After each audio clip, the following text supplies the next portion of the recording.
Hello everyone and welcome to Master Zealand. Heat. Heat is the energy transfer from high temperature object to low temperature object.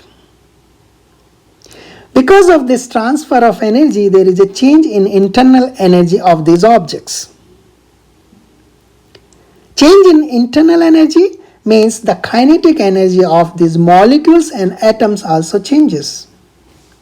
Now this kinetic energy of these particles is related to the temperature of that object. Higher the temperature, higher the kinetic energy of these particles. Lower the temperature is lower the kinetic energy of these particles. So now this transfer of energy, which is affecting the kinetic energy of these molecules and atoms in the object, or indirectly changing the temperature of these objects, will continue to do that until the temperature of hot body equal to the temperature of cold body, and they reach to the same temperature T. Once this condition reached, when the temperature of both the objects are same, there is no more heat transfer in between these objects. This condition or this state is known as a thermal equilibrium. Thermal equilibrium is the state when there is no heat transfer and there is no temperature difference between two objects. In this whole process of heat transfer from one object to another object, we considered that both the objects make a system which is isolated from its surroundings. What does that mean? That means both these objects are under this boundary, okay, and there is no heat transfer to surrounding, or there is no heat coming from the surrounding to the inside, and there is no mass transfer outside and there is no mass coming from outside to inside. So this type of system known as isolated system. Okay. Isolated system means this is isolated from its surroundings. So whatever is happening inside this system. For example, in this case, the energy transfer from hot to cold body. Okay. Since there is no heat transfer to and fro from this isolated system to the surrounding, that means the total energy of this isolated system remains constant. In other words, we can say the loss of heat energy by hot object is equal to the gain of heat energy by colder object. Now in our case, we have taken one object inside the system, but there might be multiple objects inside the system. In that case, we'll talk about the loss of heat energy by group of objects should be equal to the gain of heat energy by another group of objects which receive this energy. But in every case, this equivalence relation apply in this type of case. This type of equivalence relation is basically a principle of calorimetry. So if you want to say that what is the principle of calorimetry, then you have to say that for an isolated system, the loss of heat energy is equal to the gain of heat energy within that system, or the total energy of that isolated system remains constant. This is one form of conservation of energy law only. We can represent the same thing in mathematical form. For that, let's consider for hot object, whatever we have taken in our case, m1 is the mass of that hot object, q1 is the heat energy lost by the hot object, S1 is the specific heat capacity of that hot object, and let's consider the final temperature is T. So the change in temperature of hot body, which is del Th, is the change in temperature. its temperature changes from Th to the common temperature T, right? In this side we take M2, which is a mass of cold body. Q2 is heat energy gain. S2 is the specific heat capacity of colder object, and del Tc is the change in temperature of colder body or object, which is nothing but T minus Tc. T is the final temperature and Tc is the initial temperature of colder body. Now, as we know from our previous sessions, that the quantity Q, the heat energy lost by hot body, okay, QH, is equal to the mass of that object, specific heat capacity of that object, and the temperature drop, that is change in temperature drop from Th to T. And the heat gained by colder body is equal to the mass of that body, specific heat of that body, and change in its temperature or increase in its temperature. So from conservation of energy law or from the law of calorimetry, you can say that QH equal to QC for an isolated system. Or what we can write down, M1 S1 TH, del TH is nothing but TH minus T. This is a loss, and equal to the M2 S2 increase in temperature is T minus Tc. So this is the mathematical relation of principle of calorimetry of an isolated system where there are two objects and there is a heat transfer from high temperature object to low temperature object. So now we know the principle of calorimetry, where you equalize the loss of heat energy equal to the gain in heat energy, right? Now the question is how you measure this heat energy which takes place from one object to another object. This transfer of energy from one object to another object can be measured by using a device known as calorimeter. This is a sample picture of calorimeter. Calorimeter works on the principle of calorimetry. What is the principle of calorimetry? We saw that for an isolated system, the loss of heat energy from one substance or one object is equal to the heat gain or heat energy gained by another object within that system. Calorimeter provides this isolated system in which we can have substances or objects and we can check the heat energy transfer from one object to another object and we can measure them. So calorimeter contains a vessel which is made of copper, which is a highly conducting, heat conducting material. This is made of copper, and this copper vessel is put inside a wooden box. This is a wooden box. And the space between copper vessel and wooden box is filled by insulating material like wool or cotton. Insulation is being done to avoid any loss or gain by heat conduction from its surroundings. There is a wooden lid which is also used to avoid any heat loss. Inner and outer surface of copper vessel, okay, this is copper vessel, is polished to avoid any heat loss because of radiations or minimize that heat loss. So the calorimeter provides us an isolated system to measure the heat gain or heat loss by substances which we are using inside that calorimeter. So now we will check the application of this calorimeter and the principle of calorimetry. What are the different things we can do? We use this knowledge to find out the heat capacity or a specific heat capacity of a metal or liquid. We find the thermal equilibrium temperature when we mix two different substances. We find out the time required to cool or heat any object, okay, to some specific temperature. To see these applications of calorimetry, let's take three different examples. Here is the first question. A metal piece of mass 20 gram is heated to 100 degrees centigrade. So here let's take mass of the metal piece is M1, which is 20 gram. Okay. The temperature of that metal piece is 100 degrees centigrade.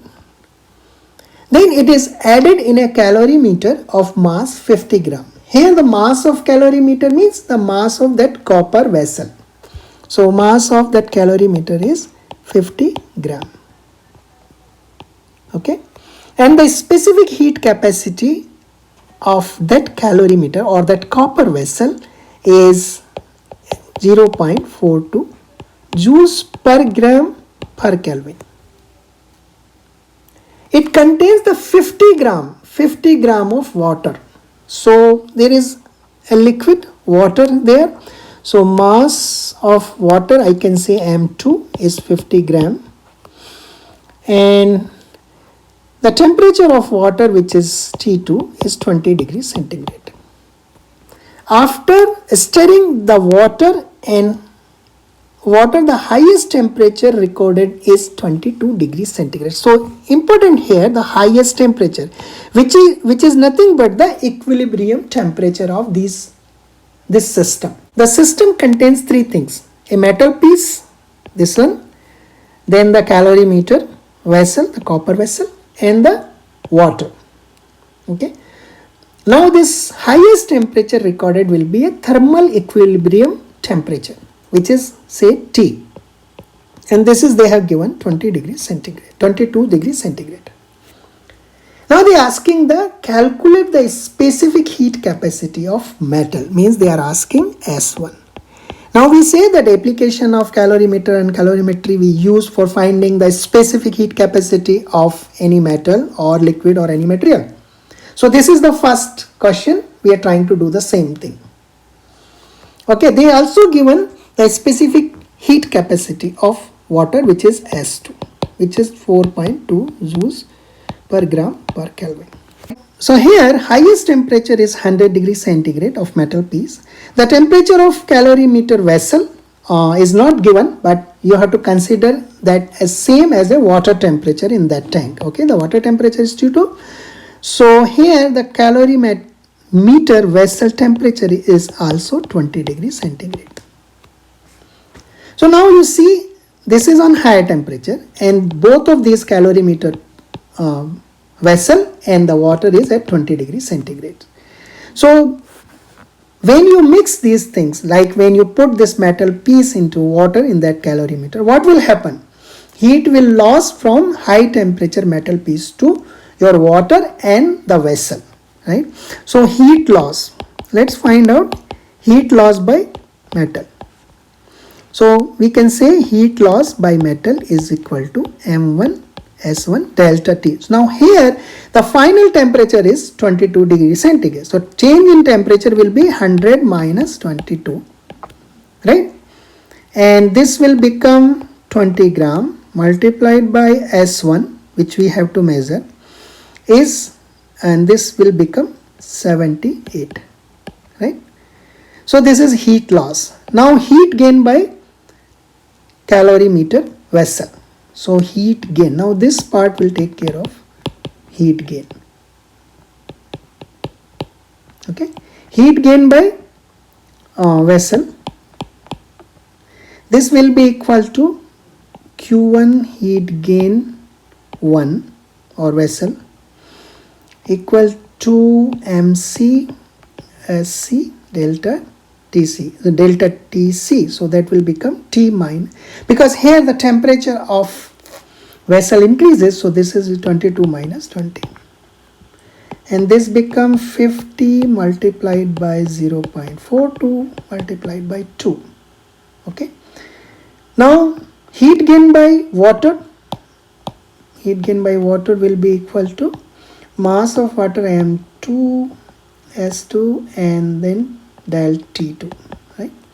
This become 50 into 4.2, and temperature changes again 2 degree from 20 degree centigrade to 22 degree centigrade, right?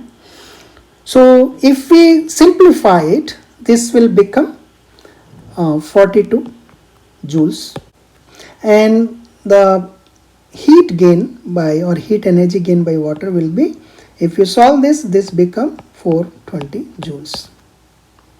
And if we calculate this side, so now the total heat gain will become, addition of these two, so 42 plus 420, so this become 462 joules.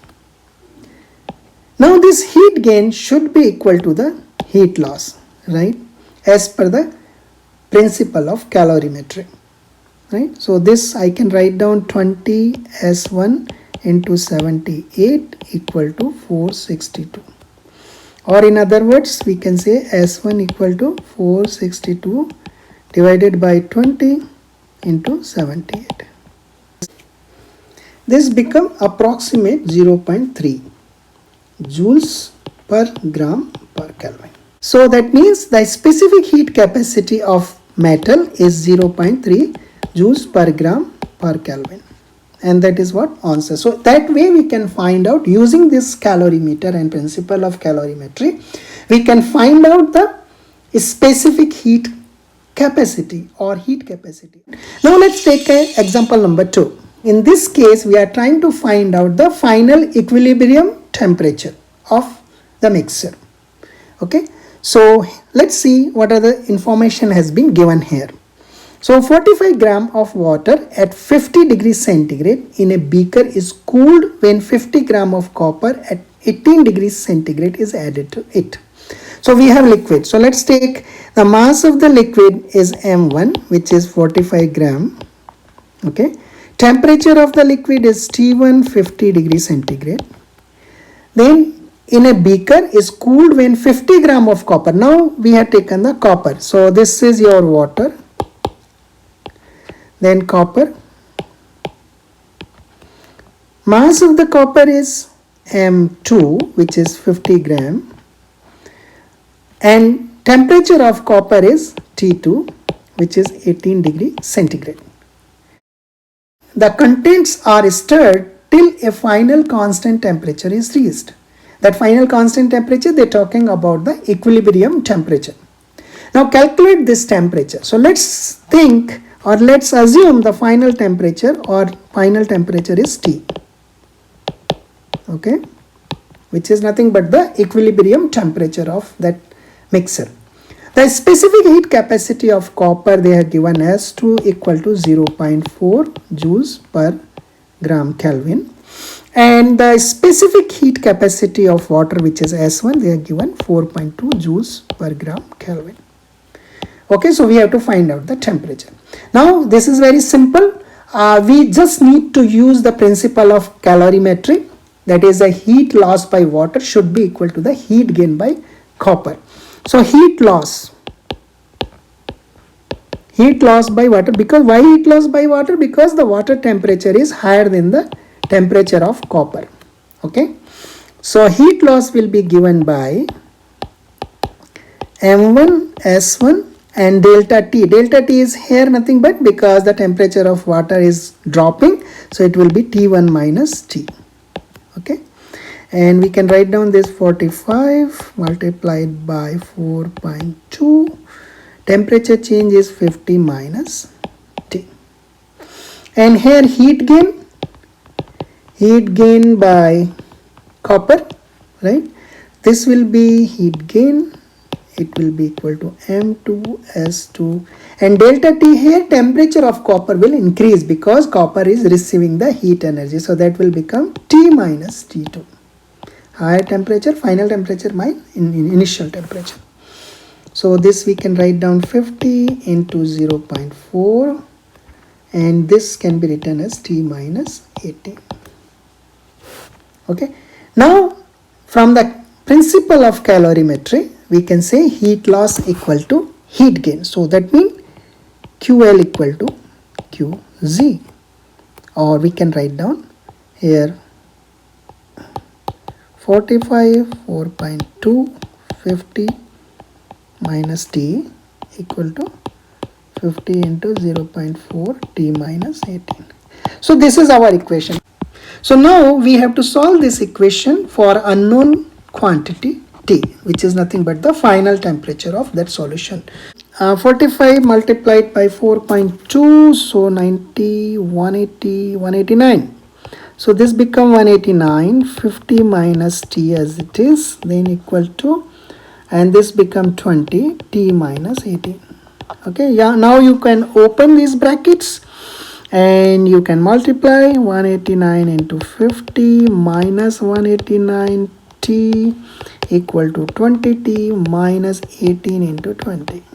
Okay, so let's take variables at one side and other things another side. So it's become 209T equal to, because you take this side, so 189 into 50 plus 18 into 20. So that will come out to be 9450 plus 360. If you total it up, it will 9810. So T will become 9810 divided by 209. This is approximate equal to 46.94. And this is your final temperature, degrees centigrade. Okay. So at the end, your temperature of water and copper becomes same, which is equal to approximate this 47 degrees centigrade. So here is the third question or third problem.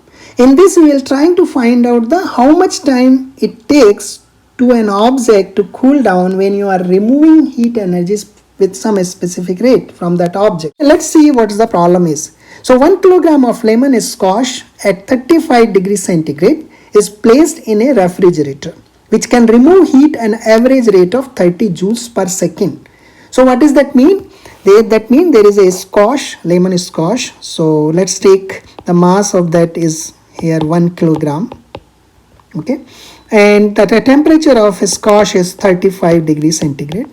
So here is squash. Okay, and it is placed in a refrigerator which can remove heat an average rate of 30 joules per second. So basically what they have given, the heat energy loss by this lemon juice per unit time. Okay, because joules per second. So Q by T they have given the rate of heat loss from lemon juice or lemon squash. Okay, how long will it take to cool the lemon squash to 10 degrees centigrade? The final temperature of lemon squash is 10 degrees centigrade. A specific heat capacity of lemon squash is 4200 joules per kg Kelvin. Okay, so what we have to suppose to do, the refrigerator is removing that much energy per unit second or per second. So here first we check the heat loss by lemon squash. So Q lemon squash or heat loss is M1 S1 delta T. Delta T is nothing but here change in temperature, which is 35 minus 10. Okay, here we are saying this is a heat loss. Okay, we are not putting any sign plus and minus, but because we just mentioning that what is the amount of heat loss. So it can be written as 1 into 4200 multiplied by 25. Okay, so that is this much amount of joules energy. This is the total energy lost by the squash. Okay, when its temperature drops from 35 degree to 10 degrees centigrade. During this process, the lemon squash loses this much energy. Okay, now refrigerator is capable of removing this much energy only, right? 30 joules per second it can remove, but we want to remove total amount of this much energy, right? So how much time it will take? Definitely we have to divide this QL by rate of heat transfer by refrigerator, which is 30. So we can write down the total time. Okay, time will be this much. So this will be 4200 into 25 divided by 30. Okay, so this can cancel and this will be 140, right? So this equal to 140 into 25 and this will be around 3500 seconds. Okay, so if you want to convert this into minutes, then you have to divide by seconds. So time in minutes you can find out by 3500 second divided by 60. So it will be 58.33 minutes. And if you want to convert this 0.33 minutes into second, then you have to multiply it by 60 again to this. So 58 minutes and this will be around your 20 seconds. Okay, so that will be our answer. So this way you saw that how we can find out the time of cooling and heating of any object by using the principle of calorimetry. Now it is a time for 3 conceptual questions based on our today's learning. Here are those 3 questions. Try them and see if you can answer. The answers to these questions are there in description box below here. I hope you would have enjoyed today's session. If you think you have learned something new today, please click like button and subscribe us for similar type of videos. In our next video, we'll talk about phase change and latent heat. Thank you for watching. See you next time. Bye.